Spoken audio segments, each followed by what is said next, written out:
एक सोना तुझे सिर लाइ ॿियो पंहिंजे आजे दर लाइ तकरार करण वारा माण्हू। सो सोचा थो त जॾहिं इहो तकरार करण जी महिल अचे थी ऐं ही 23 मार्च जो जेको मंज़र हुयो, जॾहिं हिकिड़ो माण्हू पंहिंजी दिलेरीअ सां, पंहिंजे रवैये सां, पंहिंजनि मुहबतुनि सां ऐं पंहिंजी अदायत सां हिननि लखनि माण्हुनि जे दिलुनि में घर करे वियो आहे।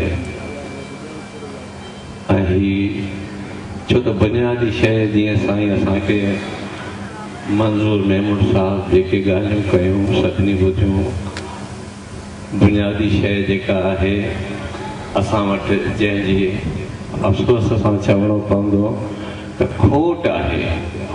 माण्हूअ जो जेको वेसा माण्हूअ जो न टुटो आहे, पर माण्हू जंहिं माण्हूअ ते वेसा आणण थो चाहे उन पंहिंजो वेसा ज़रूरु भॻो आहे। पर ही उहो माण्हू ओचितो तारीख़ जे सुफ़र मां निकिरी निर्वार थियो जंहिं ते सिंध या किरोड़े माण्हू वेसाह करण लॻा। ऐं पोइ उहे सिंध जे माण्हूअ सां उहा वेसा घाटी, उहा मुक़दर लिखियलु आहे जीअं साईं पंहिंजे तारीख़ी शाहिदुनि सां ॿुधाई त उन जे लाइ अॻु में ई कुवतूं तयारु हूंदियूं आहिनि, छो त हीउ किरोड़नि जो महबूब माण्हू आहे ऐं हिन जे चवण ते किरोड़े माण्हू पंहिंजो लबेक चवंदा ऐं हीअ आज पंहिंजी वाट बणिजी सघे थी। जॾहिं इहो मोड़ अचे थो त पोइ असां ॾिठो त मां पायां थो हीअ सिंध जो ॿियो सिंध जी ॿी शहादत हुई जंहिंजे बिना कंहिं मज़हबी मतभेद जे, बिना कंहिं फ़िरके बंदी जे, बिना कंहिं इन जे घर घर में माण्हू तॾो विछायो ऐं पंहिंजे अज़ीज़ वांगुरु उन जो सोग कयो। त हाणे बशीर ख़ान इन मरहले ते कोई हिकिड़ी राति में या हिकिड़े कलाक में या हिकिड़े साल में सफ़र करे कोन पहुतो। सोचणु खपे असांखे, छो त ही फना हर माण्हू आहे, मौत हर माण्हू ते अचिणो आहे, पर ही जेके मौत थियनि था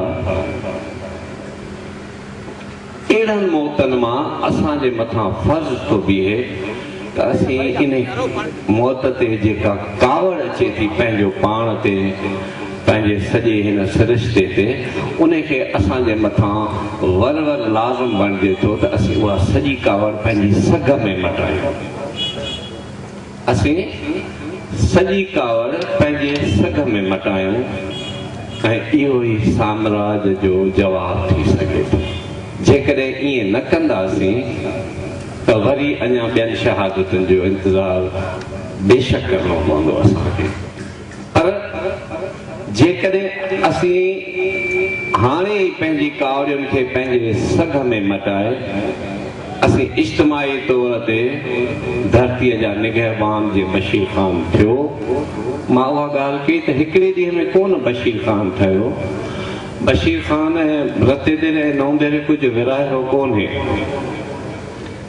हिकिड़ो अनोखो दास्तान, अनोखे दास्तान जो किरदारु हो। सिंध जे माण्हू त ठहियो, पर कंहिं बि माण्हूअ जे दिलि में घर करणु मां सम्झां थो ॾुखे में ॾुखियो दुनिया जो कमु आहे। त कंहिंजे दिलि में वेहे माण्हू एतिराम सां ऐं पंहिंजे सॼियुनि इन्हनि सचाइयुनि सां, त उहो हिकिड़ी राति में त कोन जुड़ियो। उन सालनि खां वठी हिन क़ौम खे वेसाह ॾिनो पिए ऐं हींअर क़ौम पूरो वेसाह करे 23 मार्च जो ॾींहुं इहो साबित कयो त हींअर क़ौम वेसाह ॿधी चुकी आहे हिन किरदार ते। तंहिंखां पोइ जेके कुवतूं आहिनि उन्हनि जो पंहिंजो कमु हो, पर मूंखे यकीन आहे साईं अञा राशिद साहिब जिन ॾिठा आहिनि खोड़ सातरियूं ॻाल्हियूं आहिनि, पर सिर्फ़ु मां हिकिड़ी ॿ ॻाल्हि कंदुमि। शेख हया साहब चयो त दोदा तुंहिंजो साह त वेंदो पर माण्हूअ जो वेसाह न वेंदो।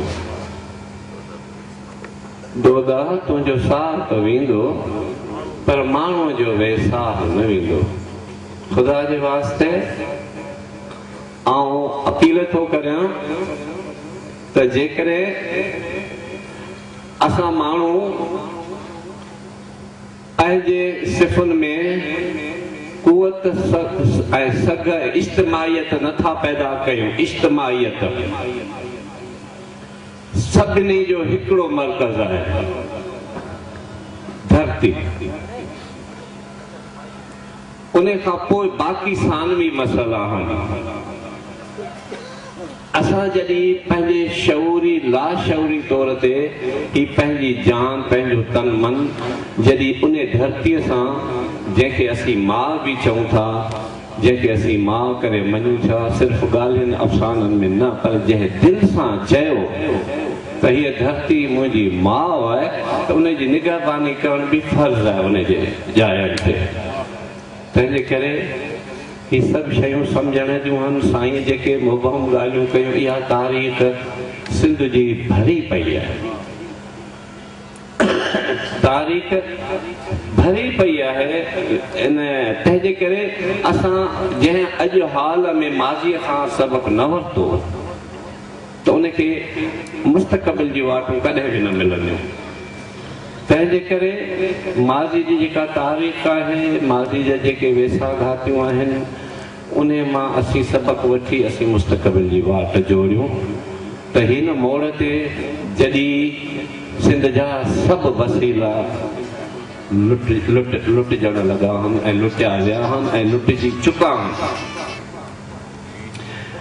त उनखे जेको सिंध उहा जंहिंखे असीं अमर बि चऊं था, जंहिंखे असीं माउ बि चऊं था, जंहिंखे धरती बि चऊं था, जंहिंसां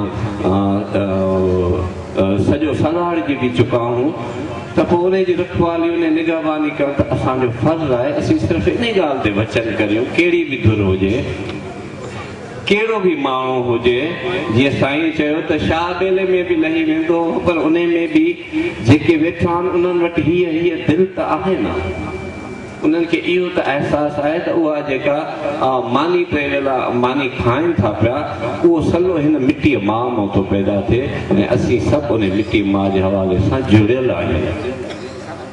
त मां न सिर्फ़ु उन कारकुननि खे पर आउं पंहिंजे इन धरतीअ जे सभिनी माण्हुनि खे, पंहिंजे सभिनी सूर्यनि खे गुज़ारिश कंदुसि सिर्फ़ु एतिरी त हिन कावड़ खे पंहिंजे सग में मटायूं।